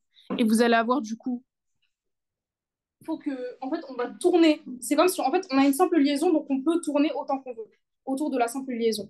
Donc, on va tourner celle qui est derrière de façon à avoir, du coup, le CH3 qui soit à côté du CHO. Du coup, ici, on va voir. Ici, le premier, on ne le bouge pas. Vous voyez, les trois substituants, CHO, OH et H, on ne va pas les bouger. Donc, par contre, ceux qui sont derrière, on va les tourner de façon à avoir la chaîne carbonée la plus longue à côté. Du coup, ici, on va avoir CH3. On va tourner. Il faut faire attention à ce qu'il y a à côté. Du coup, si on tourne, on va avoir OH ici et H ici. Donc, maintenant, quand on est en Fisher, on va avoir un squelette carboné. Il faut qu'il y ait la fonction la plus oxydée en haut. Ici, la fonction la plus oxydée, c'est CHO. Et du coup, si on prend la chaîne carbonée comme ça, le dernier carbone, c'est un CH3. Est-ce que déjà, vous comprenez ça? Donc, maintenant, ce qu'il faut mettre, c'est les substituants qui restent. Et c'est ça qui va déterminer si c'est R ou S. Donc, ici, on va mettre... En fait, quand on est en Fisher, donc par exemple, si je le représente en crame, donc ça, ce sera devant. Tout ce qui est horizontal en Fisher est devant. Et tout ce qui est vertical est derrière. OK? Non, c'est parce qu'en fait, c'est les substituants qui sont devant ou derrière. Là, c'est une liaison. Du coup, ici, si vous prenez votre Fisher, en fait, c'est comme si vous la regardiez d'en bas. Parce que CHO et CH3, ils sont vers l'arrière. Et les deux OH, les deux H, ils sont vers l'avant. Donc, vous allez avoir de ce côté OH, de ce côté aussi OH, ici H et là H. Du coup, si vous numérotez comme tout à l'heure, la numérotation, elle ne change pas. Vous allez avoir 1, 2, 3. On tourne dans ce sens-là. 1, 2, 3. Du coup, le quatrième... Ah non, pardon, qu'est-ce que je fais? Reprenez-moi. 1, 2, 3. Le H, il ne sera jamais en 3. Du coup, on tourne quand même dans ce sens-là. Du coup, si on tourne comme ça, c'est S, sauf que H est devant, donc c'est R. OK? Du coup, on est bien 2R, comme tout à l'heure. Maintenant, pour celui-là, on va avoir 1, 2 et 3. C'est la même numérotation que tout à l'heure. On va tourner dans ce sens-là. J'aurais peut-être dû prendre d'autres couleurs parce que là, on ne voit plus rien. Mais on va tourner comme ça. Donc, pareil. 1, le 2, je l'ai mis là. En fait, c'est juste que je vais prendre d'autres couleurs. Hop. 1, 2, 3. C'est bon? On va tourner pareil, dans le sens inverse des aiguilles d'une montre. Donc, ça sera S. Mais comme le H, donc le quatrième substituant, est devant, elle est R. Donc, on trouve la même chose que quand on regarde directement en Newman, mais si vous prenez la méthode qui vous convient le mieux. Du coup, pour la première molécule, on a 2R, 3R. Hop. Comment on a su que... Enfin là, ça faisait sens anti-horaire pour le bleu, là. Oui, et pour lui aussi. Et pour lui aussi. Et du coup, tu as dit quoi? Tu t'es dit, vu que Bah, les en H fait, sont... puisque les H sont devant, on inverse. De façon générale, si vous avez le quatrième substituant qui est devant, il faut inverser la configuration. Du coup, même quand vous vous placez, parfois, même quand vous regardez en Newman, vous allez par exemple avoir le H qui va être vers le haut. Et en fait, c'est compliqué de visualiser quand on tourne en bas. Donc en fait, vous pouvez vous mettre comme si vous étiez en haut et ensuite inverser. C'est pas grave. Le H, le mieux qui puisse arriver, c'est qu'il soit vers l'avant ou vers l'arrière. Ce qu'on ne veut pas, c'est qu'il soit dans le plan. S'il est vers l'avant ou vers l'arrière, c'est facile. Vous faites la configuration et vous inversez ou non. Donc en fait, il faut toujours se mettre de façon à avoir le H soit vers l'avant, soit vers l'arrière, pas dans le plan. On ne fait pas une configuration si H est dans le plan. Est-ce que c'est plus clair? Oui. Je n'ai pas compris le H. Bien, au-dessus. Où ça? Non, là? Non, là, le H, qui est entouré en bleu, il est derrière. Ah, il n'est pas entouré en bleu, c'est... Non, je sais, mais... Ah oui, celui-là? Oui, il est derrière. Tu sais qu'il est derrière. Ah, il est derrière, mais en fait, quand tu le regardes, tu n'intéresses que au carbone 3. Donc, si tu t'intéresses qu'au carbone 3, il est dans le plan du carbone 3. Oui, parce que, regarde, si tu regardes comme ça, imagine que c'est un œil, tu vas le voir devant. Mais si tu le regardes comme ça, tu vas le voir derrière. En fait, imaginez que c'est des yeux. Si tu regardes dans ce sens-là, il sera devant. Si tu regardes dans ce sens-là, il sera derrière. C'est pas devant ou derrière par rapport à la Newman, c'est vraiment par rapport au carbone asymétrique. Oui. En fait, le 3 en bleu, c'est parce que c'est le troisième carbone. Il est en 3. C'est pas parce que c'est le troisième carbone de la chaîne carbonée la plus longue. Oui. Et là, ça s'avère être le carbone 3. Mais c'est pas. Ok, c'est passé à l'ordre de priorité de chiffre. Oui. Par rapport Il faut faire attention quand vous numérotez les carbones de la chaîne carbonée la plus longue. Par exemple, ici, je la ferai. Hein?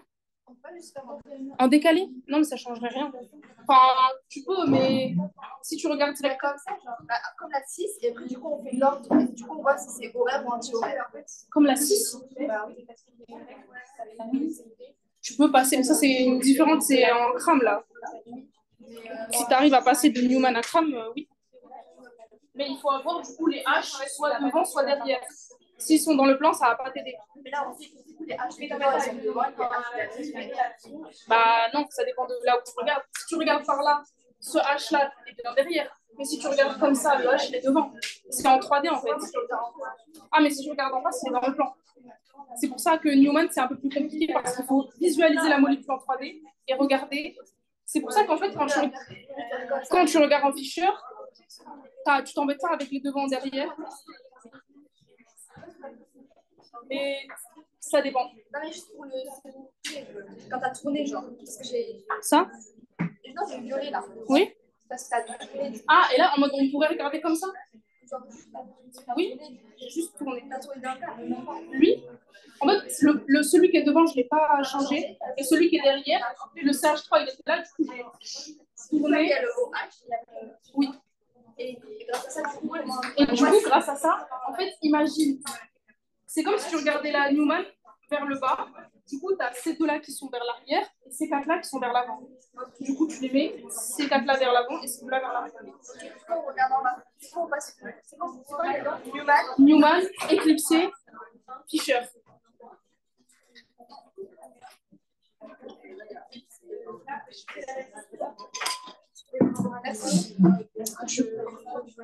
Ouais. Du coup, est-ce que vous avez fait les configurations pour chaque... Oui. C'est pas grave. On va vous dire de toute façon, on va vous donner de toute façon la correction et après, si vous n'avez pas fait, vous referez. La correction. Bah, on va dire les configurations et après à eux de dire si c'est diastéréoisomère ou énantiomère. Hop, voilà. Du coup, celle-là, on l'a bien dit, on a celle qu'on a fait en détail, elle est RR. Est-ce que quelqu'un a fait la configuration pour celle-là? Et c'est celle qu'elle a fait en bas, non? Non. Ah non? Ah bah alors, non, j'ai fait la même. Hein. Dites-moi alors, moi j'ai juste recopié, je pense que c'était ça. C'est pas RR. Oui. T'as trouvé combien? Oui, c'est ça. 2R3S pour celle-là. Donc, ensuite, la troisième, quelqu'un a cherché? Ouais, 2R3S. 2, en fait, c'est quand tu numérotes la chaîne carbonée, ce sera le carbone numéro 2. Tu vois? Ici, par exemple, on a fait 1, 2, 3, 4. Du coup, lui, c'est le carbone 2, lui, c'est le carbone 3. Okay. C'est ça, le 2 et le 3 qui est devant. Et du coup, 2, ça fait... Non, c'est pas par rapport à tourner l'ordre de priorité.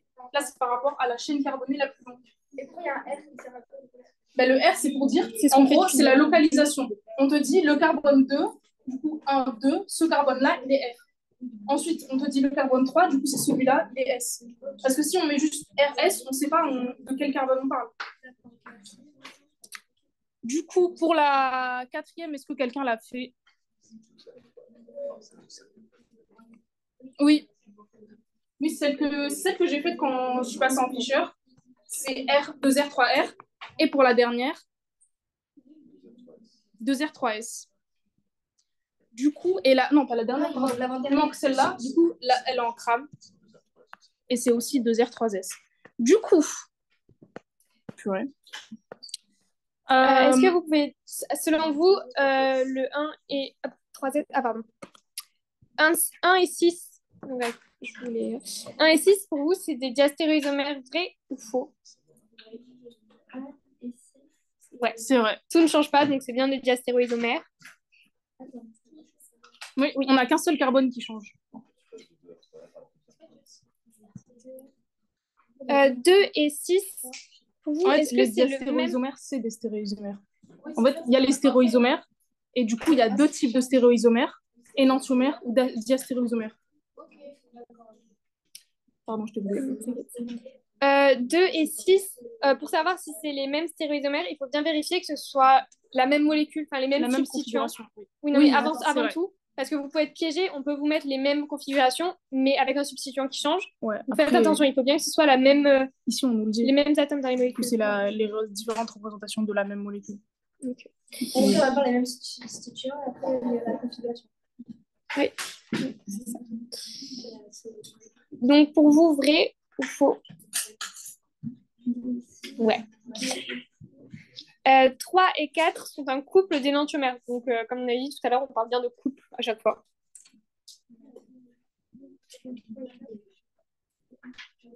Ah, si, c'est vrai. C'est vrai, du coup. Ah non, non. 3 et 4. Non. Bah, c'est Ah oui. Du coup, là, on n'en change qu'un. Donc, c'est des... Ah oui, ok. 5 et la projection de 6. Non. Et la représentation de 6 en projection de Newman. Donc, qu'est-ce que vous en pensez de ça? Pour savoir, vous n'êtes pas obligé de passer de Newman, enfin de Cram à Newman. Si c'est la même configuration, ce sera la même molécule. Okay. Ah. Oui, enfin, c'est la... oui bah, en fait, vous regardez ici, on vous dit si c'est la représentation, ça veut dire que c'est la même molécule. présentés de façon différente, comme quand je suis passée de ça à Fischer. Aussi vérifier les substituants. Oui, mais en fait, tu n'as pas besoin de refaire l'ordre si tu l'as fait pour toutes les molécules. Et après, si vous arrivez à le voir rapidement, le truc qui s'aplatit et à le représenter, au top. Mais sinon, basez-vous sur ça. Oui, mais alors la chimie orga, c'est que de l'entraînement. Oui, ça va venir. Mais ça va rentrer, t'inquiète. Et la représentation 6 est de configuration 2S, 3R. Oh. Ouais. Du coup, 2S3R par rapport à la 6, ce serait son diastéréoisomère ou son énantiomère? Ouais. Parce qu'on change tout. Donc, ABD. C'était les... Du coup, alors pour les items, on ne va pas réexpliquer dans le détail la méthode à chaque fois pour trouver R et S, mais on va vous donner la correction. Enfin, la correction. La configuration. Après, oui, là, du coup, c'était plus par rapport aux ordres de priorité, mais normalement... Donc, l'ordre de priorité, c'est avec le numéro atomique. Enfin, vous rappeler. Donc, là, vous préférez qu'on vous donne juste les corrections ou... Oui. Ok. Non, mais par rapport au R et S, et ensuite, on va dire si c'est des oui, énantiomères ou des diastéréoisomères. Du coup, après, si vous avez trouvé. Bah pour la... C'est la même chose que ce qu'on vient de faire. Après, pour la 1... Si tu veux, tu viendras à la fin et... Du coup, pour la 1, après, si vous l'avez fait, vous pouvez nous dire. L et S. Du coup, la 2...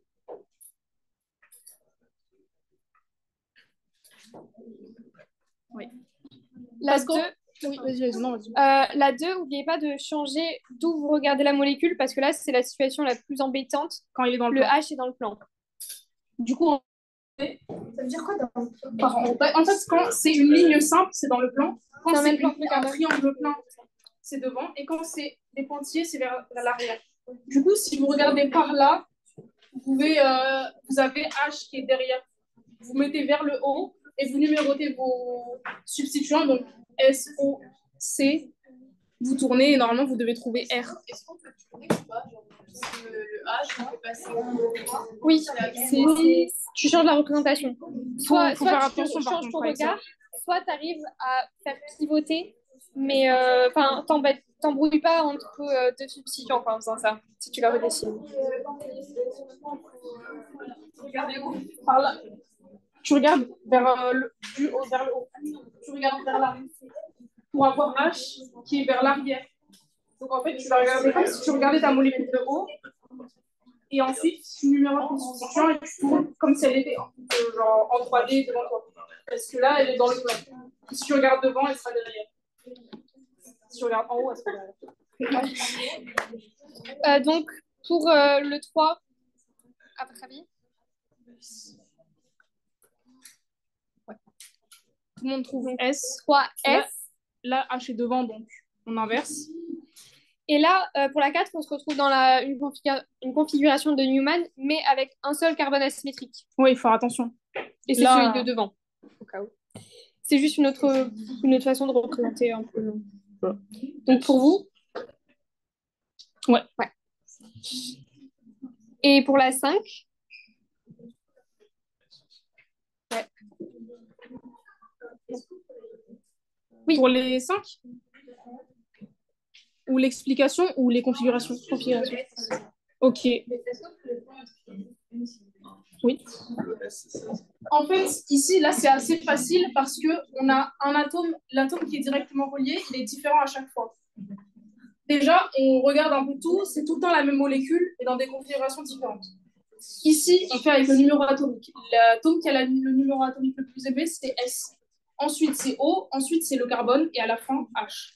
Donc, on va numéroter SH en premier, OCH3 en deuxième, CH3 en troisième. Ensuite, ici, tu as H qui est vers l'arrière, c'est le cas le plus simple. Donc, tu tournes de cette façon, donc du premier, deuxième, troisième, tu tournes comme ça et tu trouves S. Parce que c'est dans le sens inverse des aiguilles du montre. Et en fait, tu fais la même chose à chaque fois. Si le H est devant, il faut inverser. Du coup, les molécules 1, 3, 4 et 5 sont S. et la 2 est R. Donc, l'item 1 nous dit 1 est de configuration R. C'est faux. Elle est S. 1 et 2 sont un couple d'énantiomères. C'est vrai. Ça change de S à R. 1 et 3 sont deux représentations du même stéréoisomère.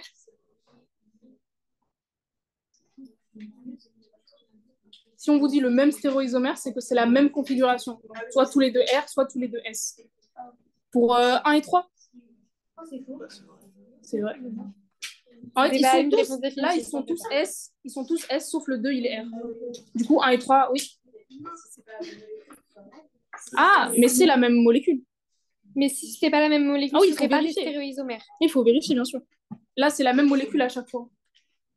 Mais tu as raison, il faut vérifier. Je pense que vous devez avoir un organigramme avec s'il y a la même formule brute et une similarité dans, voilà, dans le cours. Au tout début, ouais, c'est dans les diapos. C'est au début de... Ouais. Bah, en fait, pour la 2, c'est plus compliqué parce qu'il faut regarder vers l'avant. Enfin, vers, tu te mets regardes de devant. Comme si tu regardais ta molécule de haut et ensuite tu visualises tes constituants. Donc, tu regardes ta molécule de haut, tu as le S qui est derrière, le O qui est devant et le C. Du coup, tu tournes comme ça. Attends. Tu as 1, 2, 3. Du coup, tu tournes comme ça, pardon. Genre, tu tournes comme ça et comme tu es dans le sens inverse des aiguilles d'une montre, c'est S. Mais en fait, c'est compliqué quand c'est dans le plan, c'est vraiment. Il faut essayer de s'entraîner de soi. Là, je ne l'ai pas pris, mais sinon, vous prenez stylos. 4 stylos.